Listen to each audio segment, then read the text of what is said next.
Ladies and gentlemen, welcome back to TGC Talks. I am your host Bhupendra Singh. Today I will answer the question that I left you with in the last episode. What exactly is a tree? At first it sounds simple, almost too simple. But this question sits at the center of most misunderstandings in tree management. Because depending on who you ask, a botanist, a golfer, a committee member, or a government official, you may get very different answers. And when definitions are unclear, decisions become confused. So today's episode is about going back to fundamentals, not opinions, not emotions, but definitions.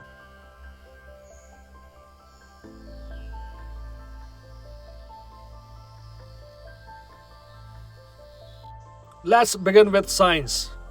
From a botanical perspective, a tree is not defined by how big it looks today. It is defined by what it is designed to become. Botanically, a tree is generally described as a perennial woody plant with a single dominant stem or trunk that supports branches and leaves and continues its growth cycle over many years. There are a few important words in that definition. First, perennial. This means the plant lives for many years. It does not complete its life cycle in 1 or 2 seasons. Second, woody trees develop secondary growth. They form wood. This is fundamentally different from grasses and herbaceous plants. Third, a dominant trunk. This is what separates trees from most shrubs. A tree typically develops one main stem that carries the canopy upward. And finally, time. Trees are long-term organisms. Their true form only reveals itself over decades. This is why size is misleading.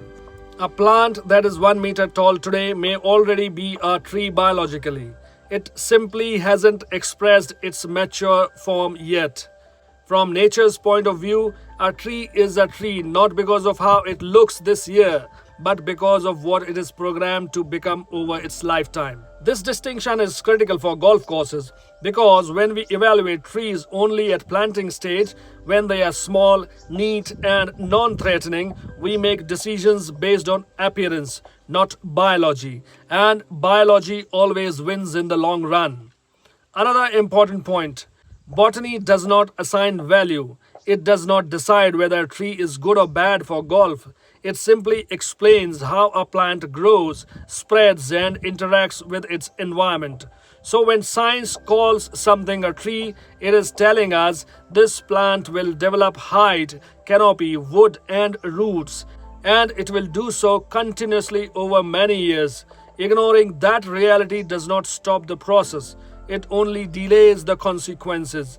Now let's address one of the most common sources of confusion in tree discussions. What is a sapling? And how is it different from a shrub or a tree? Let me say this clearly at the start. A sapling is not a different category of plant. A sapling is simply a young tree. Botanically speaking, a sapling already carries the genetic and structural blueprint of a mature tree. It will develop a dominant trunk, secondary woody growth, a canopy structure, and a long lifespan. Only thing it lacks is time. So when someone says it's just a sapling, what they are really saying is it is a tree at an early stage of its life. Calling it a sapling does not change what it will become. And this distinction matters enormously in planning. Because when saplings are planted without imagining their mature form, we design blindly. Now let's contrast this with shrubs. Shrubs are fundamentally different from trees.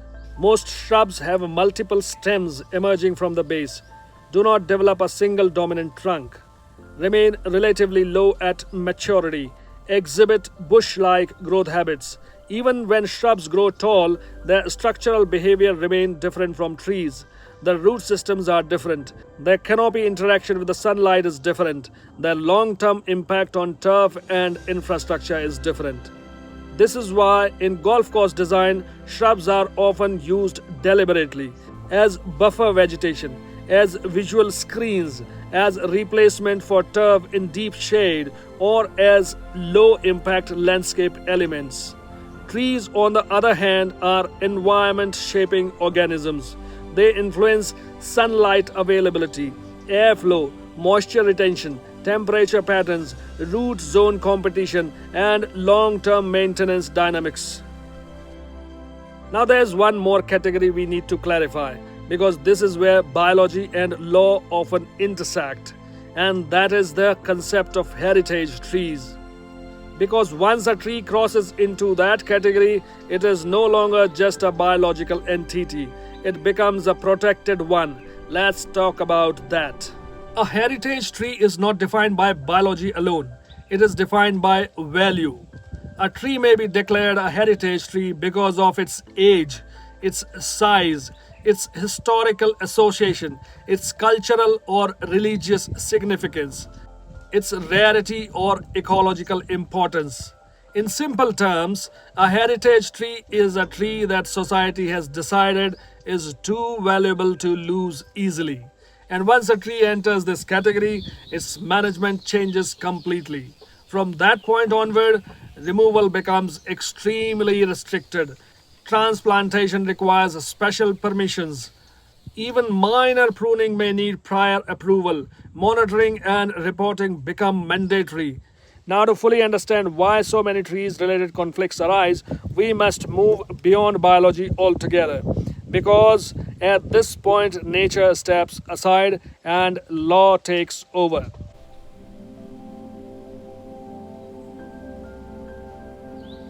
In India, there is no single national definition of a tree.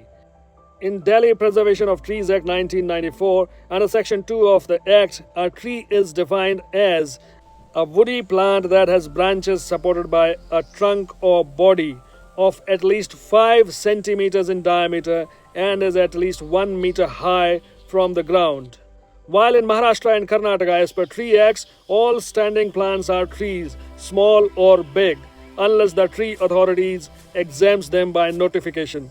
So tree definitions are governed by state tree preservation acts, local tree authorities, municipal or forest departments. Some states define trees using trunk diameter, minimum height, others treat all standing trees as protected by default.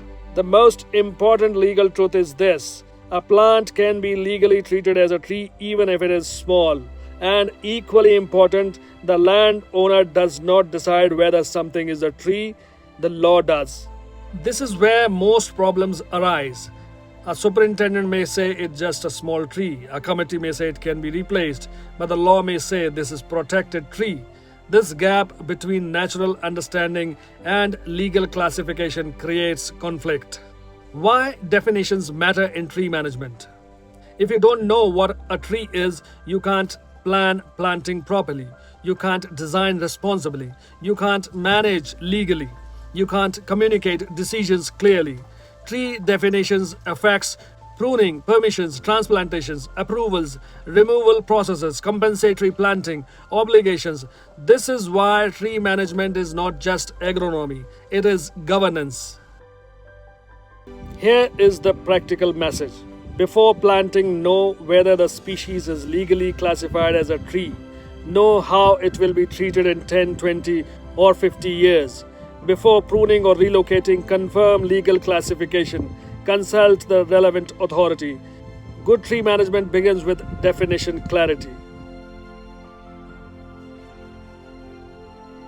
Now, before I close, let me leave you with another set of questions. Now we are clear on what a tree is, at least in the Indian context. Here's something worth thinking about. Are trees treated the same across the world simply because they are universal element? Does a tree on private land means the same thing in India, Europe, or America?